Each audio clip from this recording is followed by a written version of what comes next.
Are there constructive things that you can do to help restore a culture of life? Find out next on this edition of Life Matters. Brian Johnston is the Western Director of the National Right to Life Committee. He has served in many capacities while advocating for innocent lives, as California Commissioner on Aging, as Chairman of the California Pro-Life Council, on the board of the National Legal Center for the Medically Dependent and Disabled. And now here's our host, Brian Johnston. Welcome back to Life Matters. We're your program on the right to life, on the culture that's emanated from that premise. That is, that every human being is unique and endowed by their Creator with an inalienable right to be alive, and that the government has a duty to protect your right to be alive. Very important premise.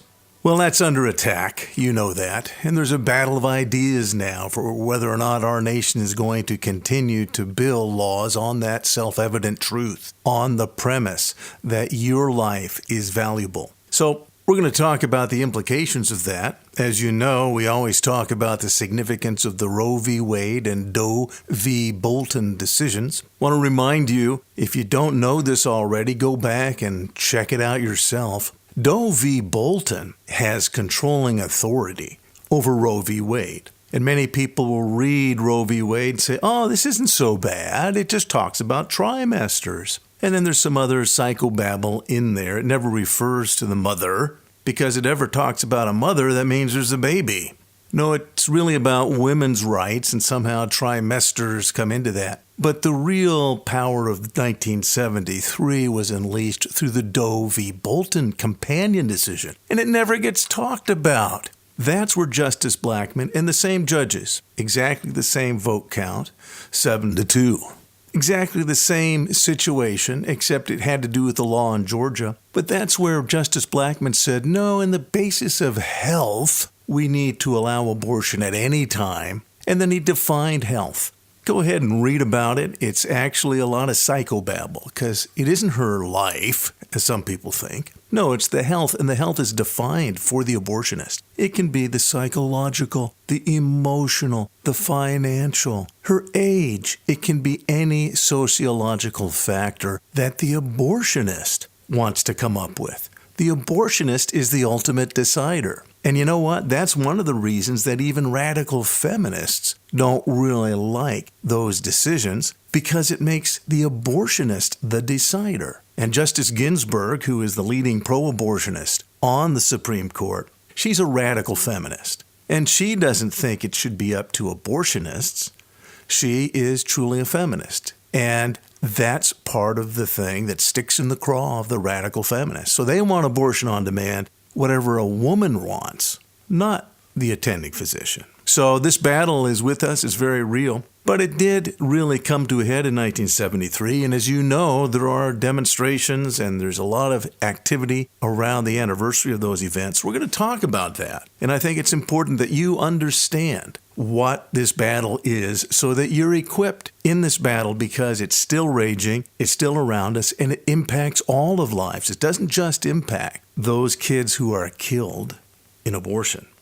Obviously, it impacts them. It doesn't just impact those young mothers who feel compelled and pressured and psychologically needful to get rid of that kid in order to succeed. It isn't just those young mothers who are ripped off.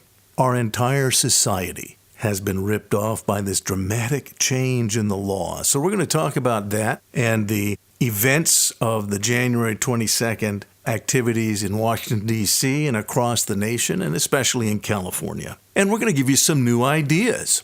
Ideas that I think you'll like, that will actually get to the real heart of the issue. Because sadly, as we've mentioned before, people are easily confused about this debate.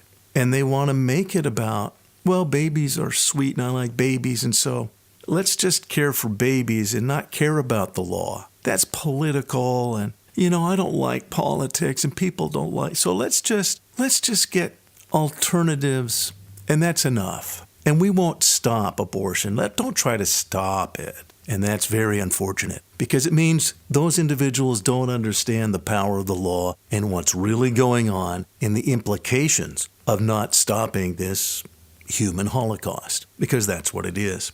So we'll talk about that, and we're going to talk about some of the activities of January. And every year in January, these activities happen. We're going to give you some constructive opportunities to really make an impact at those events as well as what you do day to day. It's called Do More Than Walk. So when I come back, we're going to go in depth into the various marches and walks, very important things, because our Constitution is clear that we be free to march, that we be free to speak up, that we be free to petition the government for redress of grievances. So we don't just walk to walk. We're not just getting exercise. We're not just saying how irate we are. We're doing this for a very specific purpose, and the purpose is in a very specific direction. It is to restore the legal right to life to our laws. When we come back, we're going to equip you with ways to do that and to do it here in California.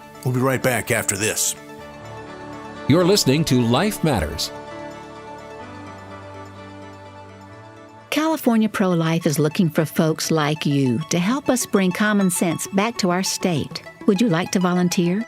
For example, do you like social media? You could help. Or do you like to put on parties? You might have the skills to help us with one of our local events. Would you like to just encourage local pro-lifers with insights and information? Join one of our chapters. There's a lot to do in this state, and your help can make a difference right where you are. Go to California Pro-Life and sign up. You know, you're pretty amazing. The reason I can say that is America's founders said that about you. That's right. They said that every human being is created by a creator and given rights by that creator. Those rights are not given by the government. It's the government's job to protect those rights. And the very first and most important is the right to be alive, the right to life. If you want to be involved in the national effort, go to nrlc.org.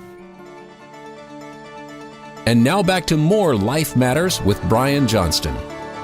Hey, well, welcome back. We're talking about the Roe v. Wade anniversary and the various events nationwide regarding this. And we're talking about what you can do. If you're going to go to one of these events, we encourage you to do that. But remember, we're not going simply to walk. And we're not going simply to be irate and stand on street corners with signs and how moral we are and how immoral other people are in comparison. That's not why we do this.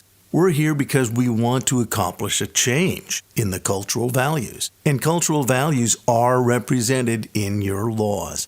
Now, back in 1973, when the sweeping Roe and Doe decisions came down, starting in 74 and ever since, there's been a march in Washington, D.C. And people from across the nation have gathered there for a very specific purpose. It isn't just to march around. The reason we march in Washington, D.C. is literally going from the ellipse in front of the White House and going the 2.2 miles up to Capitol Hill because we see the implications of this serious violation of American laws and principles. And we go and visit with our members of Congress. Literally, we go to Washington to petition the government for redress of grievances because unless this grievance is addressed under the law, it isn't going to change.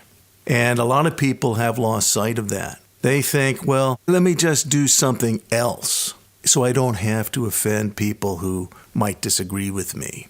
You know, I'm going to get into this even more seriously, but there's a lot of well-meaning folks and people of faith, and they're misled. And one right off is Nancy Pelosi. I'll be very frank. Nancy Pelosi is the most powerful woman on earth. Nancy Pelosi is able to hinder the most powerful man on earth because of her position. It is a political position. But she's unabashed in saying that she's a Catholic, yet she endorses unlimited abortion on demand. That's pretty alarming. But you probably know it's not that rare. Many of the legislators in Sacramento that are pro-abortion say that they're Catholic. The governor of the state of California, the most radical and the most extreme pro-abortion governor in our state's history, proudly says he's Catholic. Is there something wrong here? Apparently he doesn't understand what the Catholic Catechism teaches. And that's too bad. It's very explicit. Catholic Catechism, section 2273. Look it up, whatever your faith background. It's really solid because it echoes the statements of the founders, that it's according to the laws of nature and of nature's God that this is an issue, that the right to life of the innocent isn't even a religious issue. It is a foundational element of society. As I've said before and say it many times, well, that's the reason we, as a government, will equip policemen to protect the lives of those that can't protect themselves. That notion of protecting the vulnerable innocent is foundational. So it isn't even a religious issue.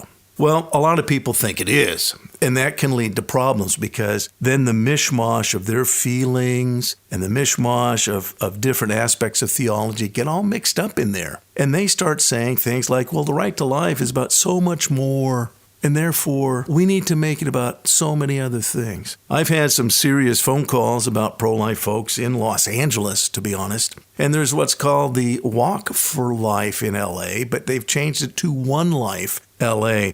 And they specifically have a theme that this isn't about abortion. And if you want to talk about abortion, you can only talk about social work and, getting diapers for the kids that weren't killed. That's what you can do, because that's positive. So we won't bring up that nasty issue of how people vote on abortion or the fact that it's a legal process that has brought about unlimited abortion and that it's going to be a legal process that limits abortion. They don't bring it up. In that context of civics, you can bring it up if you want to counsel that poor girl who's emotionally hurt. And by the way, that's worth doing because it does hurt women emotionally. It does kill that individual baby, though. And that's why it was against the law. It protected women and their babies before 73. And even in California, we had laws protecting young mothers and their babies. It's the law that needs to protect the innocent. And if you fail to address that, you fail to address this issue.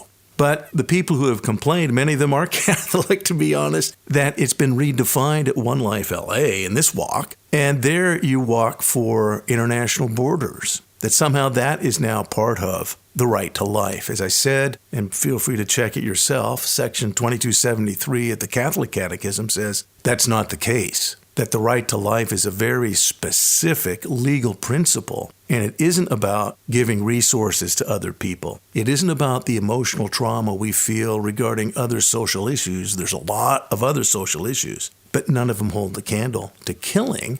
By the way, I want to say this. If there are illegal immigrants come across the border and you intentionally then shoot them and kill them, that violates the right to life. And so that isn't what they're talking about, though. They're talking about having them come in and vote. They're talking about sanctuary cities where you can't have any legal recourse to deal with these folks, and that's not the right to life. I'm sorry. And common sense tells us this, and yet there's confusion, emotional religious confusion. And the problem with these walks, again, I actually will. This year, I'm going to the March for Life in Washington. I'm going to meet with different members of Congress. We'll talk about policies. I'm going to meet with their staff when I can't meet with them. You can do that too, because they're your representative. That's why we go to Washington. That's why the march has always taken place, to petition the government for redress of grievances. I'm going to also go to the National Right to Life board meeting because we're concerned about the laws. But there are many other walks now in other places. And if they're not focusing on changing the law, I have to tell you, they're not really understanding what this battle's about.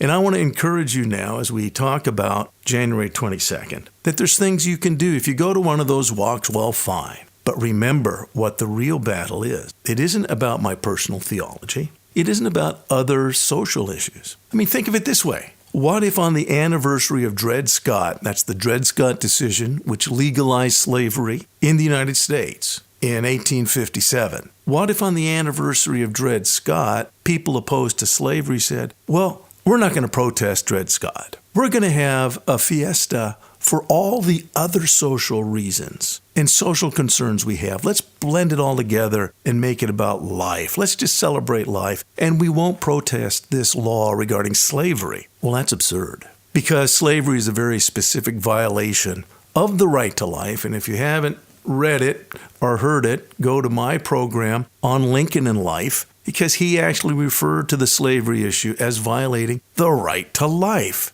It's very important to understand that principle. But more to the point, if you don't have clarity about this battle, you'll go on any of a zillion tangents and not be effective in bringing an end to this very, very sad chapter in American history. So the right to life is a very specific issue regarding the protection of innocent lives. And it isn't about our emotions. It isn't about our generic religious sentiments, because that's not how we make laws. There's a lot of different people with different theology, and it's a bad way to try to make laws saying, well, my personal theology is blank. Therefore, the laws have to reflect blank, whatever your theology is. That isn't what our founders did, and to be honest, that isn't what even the Bible says. The Bible says that there are self-evident laws revealed through the laws of nature. And that's in Romans 1:20, that God's revealed his invisible nature through his visible creation. So that's what we talk about with a conscience. That's what's referred to with natural law and the laws of nature, and nature's God. That natural law shows that you should not kill an innocent person. That's a principle revealed to everyone in their conscience, and that's what's meant by the laws of nature. Some people confuse that, by the way, with the law of natural selection. And so I've had Christians tell me, I don't like natural law or the laws of nature. Oh, no, it's terrible. And they're confusing it with Darwinianism's statement of the laws of evolution and natural selection. They're opposites. Those are opposite principles. Because under natural selection, it's if you got the strength to kill someone, then you get to kill them. If you're stronger, strength makes right. So I'm strong, I can do what I want. I'm the king, I'm the leader, I'm the mafiosi, I am der Führer, I have the authority of government, so I get to do what I want. That is the law of the jungle.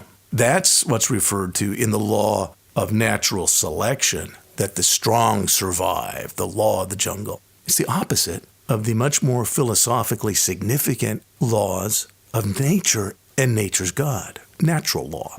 If you can't make that distinction, then you're going to continue being lost as you talk about law and what's good and what's right and just. And the purpose of this program is to help you understand these things, to understand the law, to understand what's good and right, and how you can impact the laws of your community and your state and your nation. And the most significant of these laws is the principle that the law's there to protect those who cannot protect themselves. There's a lot at stake. We'll be right back after this. You're listening to Life Matters. They say sunlight is the best disinfectant. Did you know that California has a law in the books that says you need to protect babies born alive in the course of an abortion? But that law is simply ignored. The current legislature and Governor Newsom's administration support all abortions all the time, and they simply do not examine or regulate the practice even though our tax dollars pay for it. We need to shine a light on this cover-up of the abortion industry in our state. Go to californiaprolife.org and click on the Light of Day project. We need the facts about late-term abortion to be examined and made known. We need the government doing its job to protect lives. We need the light of day on this. Go to californiaprolife.org. And now back to more Life Matters with Brian Johnston. Okay, welcome back to Life Matters. So let's talk a little bit about do more than walk. A lot of people are going to be walking in the month of January. And, that's fine. Let me tell you why it's fine. I walk a lot now, and I do other forms of exercise. Do you know that we're an incredibly sedentary society? And this may seem like a tangent, but I want to spend a little time on it because your life is valuable. When we talk about the right to life, we're also talking about your life. And I want you to stick around. I want to. I want to be around as long as I reasonably am supposed to be. And our culture does not encourage a lot of activity because we're on the phone, we're at the computer, we're watching television. We're very sedentary. And there's answers to that. They say that a sedentary life is as deadly as smoking. So if you've quit smoking, good on you. Way to go. You're getting it. If you're starting to exercise, yes, way to go. So we want to encourage you, if you're going to walk in January, I'm going to. I'm going to walk from the ellipse down Constitution Avenue up to the national Capitol. And I'm going to meet with my legislators and meet with other pro-life folks so that we can address our grievances regarding these laws. But you may not be going to a Capitol, and we wish you were, but that's okay. You can actually walk in these walks. Most of them are about 2 miles. So go ahead and walk. But we're going to ask you to do more than walk. And I want to tell you about a very cool program one of our volunteers came up with. And it's very similar to the jogathons, if you remember those, or the walkathons. And I've been involved in those for some nonprofits. Used to work at a Christian school. And that's something that we did where the students and the teachers and the family members actually would set aside a time where they would go to a local track and run or jog. And they'd get pledges to support the work of that good school. So one of our volunteers said we should do that, but we should do it all the time. Obviously, we should do it at these walks because you don't want to go to a pro-life walk just to walk. You want to go to change the culture and the life. And the only way to do that is through the laws and equipping the public to understand what this debate's really about. If the public thinks it's just about your theology, you've lost. I'm sorry. You'll feel better. Hey, I love to talk theology. Call me sometime. I'd love to talk theology with you. But this debate is not about theology. This debate is about self-evident truths. That's objectively a human baby. It was protected before Roe v. Wade. Your neighbors don't get it. You've got to help educate them. So if you're going to walk in one of these walks, we want to urge you to do more than walk. Think about maybe getting pledges for your walking. And it's easy to do. Go to CaliforniaProLife.org and click on Do More Than Walk. You're going to hear about it there. We have several volunteers. And there's also people now, and I think it's a great idea. Some folks who are going to walk 2 miles on January 18th, they also exercise, though, and they've made a resolution to keep exercising this year. And they're going to run for life. And they're getting pledges to run those 2 miles. But then also keep running through the year for life. So it is very encouraging if you have to exercise that it isn't just you're helping. You're actually getting pledges to help educate your fellow Californians on what this debate's really about. And unless they know what it's really about, we're never going to change this culture. We're never going to change those laws. So you have an obligation to help folks understand. So it's not just going around and talking about our religion. We don't do that at the March for Life in D.C., and hopefully you don't do that at local walks for life. Well, this is all about my personal theology. This is much, much bigger. As I said, if you're a Catholic, that's what the Catholic Catechism says. This is much bigger than Catholicism. This is about the basis of society. That's Catechism section 2273. So we want to equip other people who understand about human life, the vulnerable child in the womb, and why those laws did protect that child and their mommies before 73. Very important. If you get involved in walking for life, you'll be able to do that. So go to CaliforniaProLife.org. Go to Do More Than Walk and do more than walk. We have folks that are swimming for life then throughout the year, golfing for life. As I said, running for life, runners for life. You can pledge, you can say, yeah, I want, and you know what? It's going to help you as you walk. I'm doing it because I've started walking and jogging a lot more. And this is a way not only for me to get my exercise, but I'm accomplishing even more by equipping people to know the truth about this debate. By equipping people, you are helping change society for the good, and you're helping to protect those lives by getting that information out. So please, think about getting involved. If you're going to go on one of the walks, think about doing more than walk for life. Think about changing your culture. Get some pledges, just like a jogathon or a walkathon, but do it then through the rest of the year. Stay healthy. We need you around, and we also need you fighting for life. You know, most of our work is actually educational, and I think you know why. Because a lot of people don't really understand this debate. They don't understand the real laws that are on the books and how abortions are actually done and how freely they're done. And in California, how our state government's underwriting and paying for this industry. Well, because so much is educational, we actually, when we do get a donation for the Do More Than Walk project, when you get a pledger, by the way, I have someone pledging a penny per mile to me. And last year I walked 1,200 miles. I intend to walk more than that this year. So they're pledging $12, and that's fine. So yes, I'm going to be walking in Washington, D.C., but I'm walking up to the Capitol and going to do more than simply walk. But also my steps, every step is going to be getting resources to educate Californians. You know, one of the most popular tools we use is a fetal model, and we actually give these plastic models away. They're very, very popular with teenagers. And that is dynamic because the physicality and the humanity of the child is so obvious. That is our actual message for the whole movement. So, yeah, we give out literature, we give out other resources, but this is an educational tool that really opens minds, and that's the age you want to open their mind and make them receptive so they're not caught up in the verbiage, choice, and all the semantic games that the media and the culture is playing on them. Getting them these educational tools is well worth it, so we like to give these out. Another great tool, again, when you get pledges for your walking or exercising, whatever it might be, it's tax deductible because it goes to our Ed Fund. Another great tool, and if you've ever been to any of our events, you probably wear one, I wear one, I recommend it, it's the feet pin. And that's actually from a photo that a doctor took. Dr. Russell Sachcho of Oregon took a photo of a spontaneous miscarriage. He's a physician, and it shows the feet of a child 10 weeks. And everything's present. That's a unique human being. All that child needs is nurture and growth. And that was you and me. The cells cry out that that's a unique, genetically unique human being. 46 chromosomes, half from mom, half from dad, in a unique combination. That's you.